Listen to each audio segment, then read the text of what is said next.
All right, so the next card I am really excited to do because we are using more new paper. We're not using more tissue paper for this one, but we are using the back side of this paper, which is this adorable little flower doodle paper. It's so cute. So what we're going to do for this one does not have a sentiment, but I wanted to remind you guys, so a lot of, not a lot, but some customers have asked me about making cards that were sympathy cards, and I just don't necessarily want, just to be perfectly honest, don't really want to do a with sympathy card for craft kits, even though we may need them. So this card can be anything, but it could also make a nice sympathy card, just so you know, if you're needing one. Okay, so we have our vellum paper. So I've layered the doodle paper onto the black paper here. Now we have the vellum paper here, and we're going to wrap it and fold it around. So to do that, we're going to put double-sided tape on the back because that's going to stick down to it. So I'm going to stick my paper down here. You can put it more towards the top, towards the middle, or towards the middle or towards the bottom. I think in this case I'm going to go a little bit more towards the bottom so you can really see that really fun doodle paper. I'm going to just on the edge here fold so that it's nice and tight up against that black edge. And then I'm going on this side, do the same thing here. Okay, and that's going to stick to the back side of the paper. And then with the black, I'm going to flip this back over, put some double-sided tape where I just stuck, and then I'm going to do the same thing with the black. But this time I'm going to line it up in the middle of the vellum, so then that way I get that nice little frame of the vellum on the top and bottom, and making sure that it's even. This is going to be the color gray in this card on the front of this, because when you have the vellum kind of toned down a little bit, it looks a little bit more grayed. Then for the ribbon, there are two different ways you can do this. If you have this, it's going to be kind of a tight squeeze getting a little bow in, but you can do it, but it's a tight squeeze. It ends up kind of small. Okay, so that's an option. I'm not going to tie it right now because I'm not going to do it that way. So we're going to do this a different kind of way. So if you have a piece of a little piece of ribbon, it's maybe just a scrap, you can tie a bow in it but still make it a focal point of your card and have it wrap.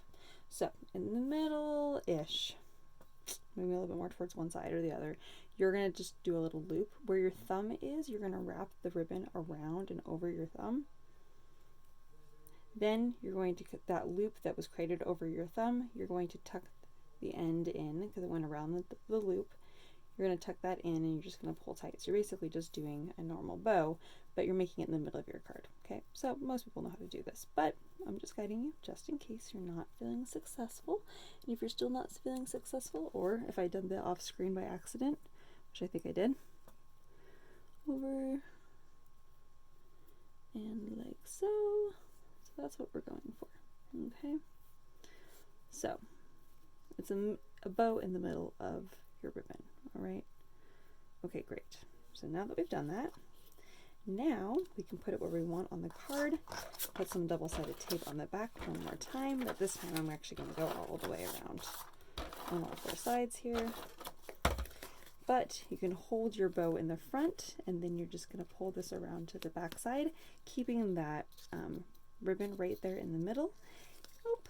I'm going to tie this just a little bit tighter really fast. Make sure your bow is in the direction that you want it to be, and then bring this around to the other side. Okay, and then you're just going to stick that in place.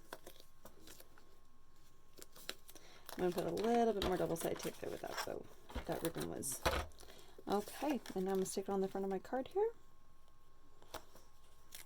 Oops.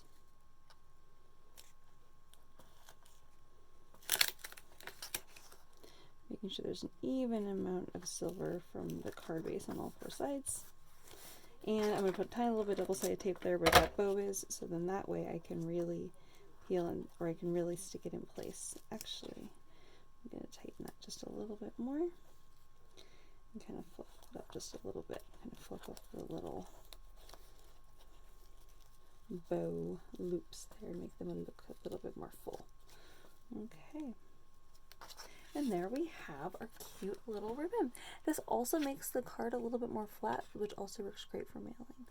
Okay, so there we have it. And you can always just tighten that just a little bit more if you need to, or put a little dab of glue in the middle of that, and that will also hold that tight. So there we have our second cute little card. Again, you could stamp it with sympathy sentiment in there, or you can even just leave it as is, and it works out really nicely for a sympathy card. Honestly, I love both these cards so much, and they make a really nice set. Look how cute those cards are. I love this. Ah, how fun. Thank you guys for coming with me. Not coming with me, but joining me today for cards. Yay! See you guys later. Have a fun day.